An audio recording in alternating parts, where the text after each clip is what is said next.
Saudara-saudari terkasih dalam Kristus, hari ini Rabu 26 November 2025, Pekan Biasa ke-34 tahun C.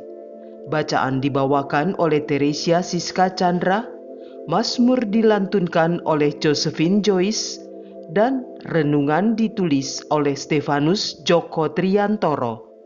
Selamat menekuni Sabda Allah. Mari berziarah dalam pengharapan untuk dunia yang lebih baik.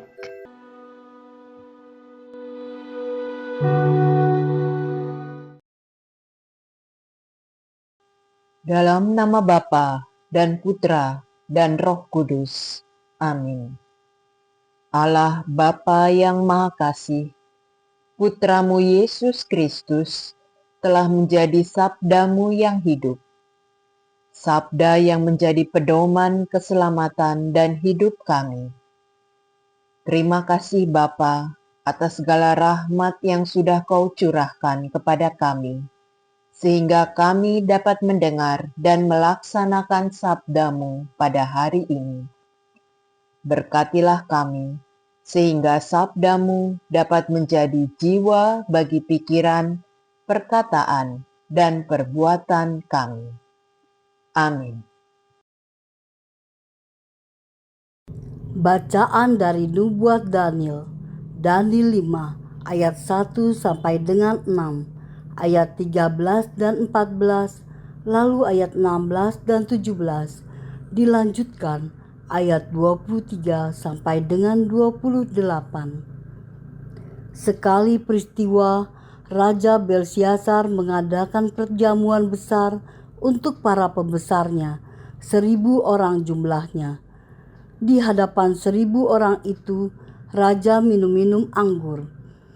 Dalam kemabukan anggur, Belsyazar menitahkan orang mengambil perkakas emas dan perak yang telah dibawa oleh Nebukadnezar ayahnya dari dalam bait suci di Yerusalem. Sebab Belsyazar dan para pembesarnya, para istri dan gundik mereka ingin minum dari perkakas itu. Maka dibawalah perkakas emas dan perak yang dirampas dari dalam bait suci, rumah Allah di Yerusalem. Lalu raja dan para pembesarnya, para istri dan gundik mereka minum dari perkakas itu. Mereka minum anggur dan memuji-muji para dewa yang dari emas dan perak, tembaga, besi, kayu dan batu. Pada waktu itu juga tampaklah jari-jari tangan manusia menulis pada kapur dinding istana raja di depan kaki Dian. Raja sendiri melihat punggung tangan yang sedang menulis itu. Maka raja menjadi pucat dan pikirannya menggelisahkan dia. Sendi-sendi pangkal pahanya menjadi lemas dan lututnya berantukan. Lalu dibawalah Daniel menghadap raja. Bertanyalah raja kepada Daniel, "Engkaukah Daniel, salah seorang buangan yang diangkut ayahku dari tanah Yehuda? Telah kudengar bahwa engkau penuh dengan roh para dewa dan memiliki kecerahan akal budi dan hikmat yang luar biasa. Aku pun telah mendengar bahwa engkau dapat memberikan makna dan dapat menguraikan kekusutan. Oleh sebab itu, jika engkau dapat membaca tulisan itu dan dapat memberitahukan maknanya kepadaku, maka kepadamu akan dikenakan pakaian dari kain ungu, dan pada lehermu akan dikalungkan rantai emas, dan dalam kerajaan ini engkau akan mempunyai kekuasaan sebagai orang ketiga." Kemudian Daniel menjawab raja, "Tak usahlah tuanku memberi hadiah, berikanlah kepada orang lain saja. Namun demikian, aku akan membaca tulisan itu bagi tuanku dan memberitahukan maknanya. Tuanku telah menyombongkan diri terhadap yang berkuasa di surga. Perkakas dari baitnya dibawa orang kepada tuanku. Lalu tuanku dan para pembesar, para istri dan para gundik tuanku telah minum anggur dari perkakas itu. Tuanku telah memuji-muji para dewa dari perak dan emas, dari tembaga, besi, kayu, dan batu, yang tidak dapat melihat atau mendengar ataupun mengetahui. Tuanku tidak memuliakan Allah yang menggenggam nafas Tuanku dan menentukan segala jalan Tuanku. Sebab itu, ia memerintahkan punggung tangan itu, dan dituliskanlah tulisan ini. Beginilah tulisan itu. Mene, mene, tekel, ufarsin. Dan beginilah makna perkataan itu.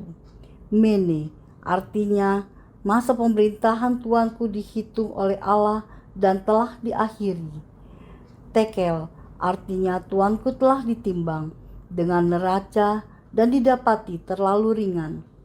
Urfasin, kerajaan Tuanku dipecah dan diberikan kepada orang Media dan Persia. Demikianlah sabda Tuhan.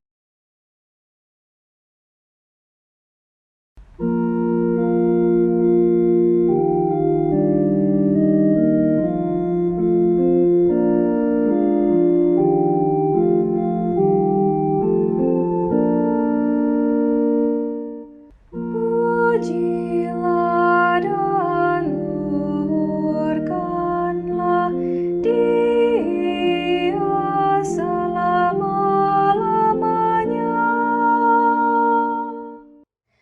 Pujilah Tuhan, hai matahari dan bulan. Pujilah dan luhurkanlah Dia selama-lamanya. Pujilah Tuhan, hai segala bintang di langit. Pujilah dan luhurkanlah Dia selama-lamanya. Pujilah dan luhurkanlah Dia selama-lamanya. Pujilah Tuhan, hai segala hujan dan embun. Pujilah dan luhurkanlah Dia selama-lamanya. Pujilah Tuhan, hai segala angin. Pujilah dan luhurkanlah Dia selama-lamanya.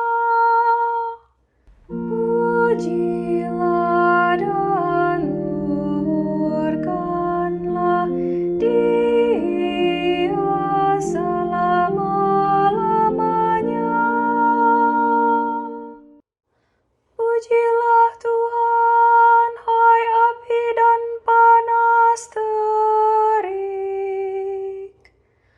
Pujilah dan luhurkanlah Dia selama-lamanya. Pujilah Tuhan, hai hawa yang dingin dan kebekuan. Pujilah dan luhurkanlah Dia selama-lamanya. Pujilah dan luhurkanlah Dia selama-lamanya.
Inilah Injil suci menurut Lukas, bab 21, ayat 12 sampai dengan 19. Pada waktu itu, Yesus berkata kepada murid-muridnya, "Akan datang harinya, kalian akan ditangkap dan dianiaya. Karena namaku, kalian akan diserahkan ke rumah-rumah ibadat, dimasukkan ke dalam penjara, dan dihadapkan kepada raja-raja dan para penguasa. Hal itu akan menjadi kesempatan bagimu untuk bersaksi. Sebab itu, tetap teguhlah di dalam hatimu. Jangan kalian memikirkan lebih dahulu pembelaanmu. Aku sendirilah yang akan memberi kalian kata-kata hikmat, sehingga kalian tidak dapat ditentang atau dibantah lawan-lawanmu. Dan kalian akan diserahkan juga oleh orang tuamu, saudara-saudaramu, kaum keluargamu, dan sahabat-sahabatmu, dan beberapa orang di antaramu akan dibunuh. Karena namaku, kalian akan dibenci semua orang. Tetapi tidak sehelai pun rambut kepalamu akan hilang. Kalau kalian tetap bertahan, kalian akan memperoleh hidupmu." Demikianlah sabda Tuhan.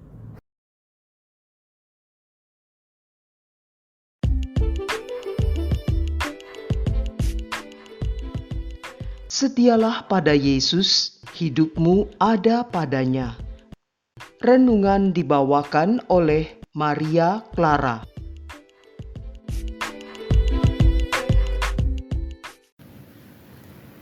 Bapak, Ibu, saudara-saudari, dan anak-anak yang dikasihi Tuhan Yesus Kristus.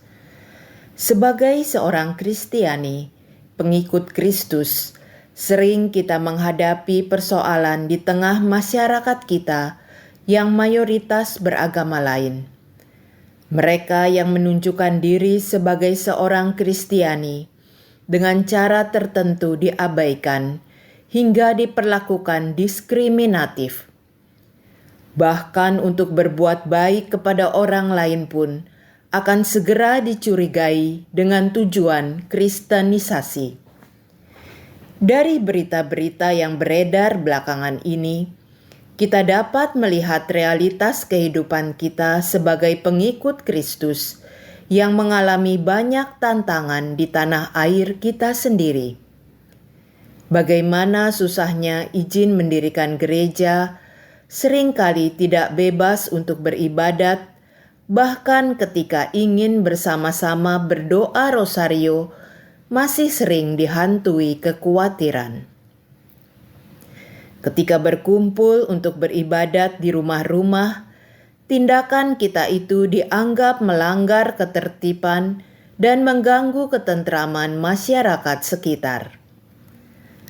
Rasanya sulit dipercaya bahwa hal-hal seperti itu terjadi di negara kita yang kita cintai, yang berlandaskan Pancasila. Tetapi itulah kenyataannya. Pertanyaannya, apakah kita akan menyerah?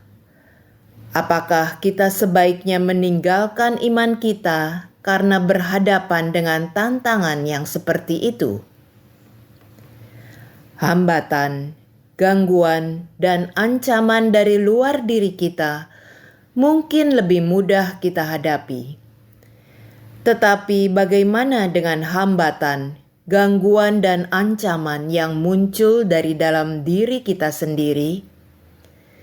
Keraguan, kebimbangan, dapatkah kita hadapi juga? Jawabnya, harus bisa. Musuh dan ancaman terbesar ada dalam diri kita sendiri. Ketika kita mengalami kesulitan ekonomi, masalah hubungan dengan keluarga, masalah pekerjaan di kantor yang begitu berat, dan lain-lain masalah kehidupan kita, mampukah kita tetap mengandalkan Tuhan Yesus dan setia mengikuti sabda-sabda dan petunjuk hidupnya?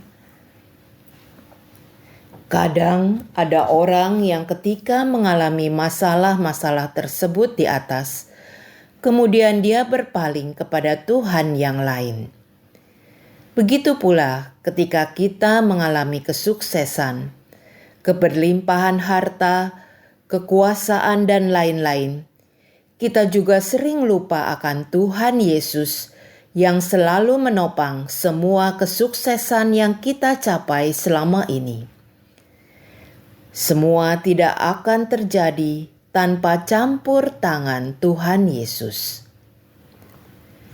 Dalam bacaan Injil hari ini, Yesus menegaskan agar kita jangan pernah takut untuk setia, meskipun harus menjalani siksaan dan penganiayaan karena iman kita. Teruslah mewartakan kabar gembira dan kebaikan kepada semua orang, bahkan kepada orang-orang yang menganiaya kita. Teruslah berbuat baik, bahkan kepada mereka yang membenci kita. Dengan cara itu, kita bersaksi bahwa Tuhan yang kita imani adalah Bapa yang Maha Baik. Kita diminta untuk bersaksi, tidak hanya dengan perbuatan, tetapi juga dengan pikiran dan perkataan. Dengan segala hambatan, ancaman, dan berbagai kesulitan hidup, marilah kita tetap setia memanggul salib kita masing-masing dengan penuh ketaatan kepada kasih Kristus. Kita panggul salib kita sampai ke Golgota. Di sana Tuhan Yesus menunggu kita untuk bangkit dengan kemuliaannya. Mengakui sebagai pengikut Yesus Kristus menjadi konsekuensi yang tidak mudah. Dengan mengakui iman kita, kita tidak perlu takut. Tuhan Yesus memberikan jaminan. Ia akan setia, menyertai, membela, dan meneguhkan kesaksian hidup dan iman kita akan nama-Nya. Ia sendiri telah mengalami berbagai penderitaan dari kesaksiannya tentang cinta Allah Bapa hingga wafat di salib. Ia mengatasi semua penderitaannya dan memperoleh kemenangan, menderita, wafat, dan bangkit dari maut karena kesetiaan kepada Bapa-Nya. Bila kita setia dalam iman dan berani menunjukkan serta mewartakan cinta Allah dalam hidup kita, apapun konsekuensinya, kita juga akan menikmati kemenangan bersama para kudus oleh karena iman kesetiaan mereka. Bersama mereka, kita akan memperoleh kebahagiaan abadi. Yesus bersabda, "Kalau kamu tetap bertahan, kamu akan memperoleh hidupmu." Marilah berdoa. Tuhan Yesus Kristus, seringkali kami rapuh, cemas dan bimbang akan iman kami kepadamu. Ampunilah kami akan kebimbangan dan ketidakpercayaan kami atas kuasa kasih-Mu. Kuatkanlah kami untuk berani memberi kesaksian tentang Engkau dan cinta kasih-Mu dimanapun kami berada. Kemuliaan kepada Bapa dan Putra dan Roh Kudus, seperti pada permulaan, sekarang, dan sepanjang segala masa. Amin. Dalam nama Bapa dan Putra dan Roh Kudus. Amin.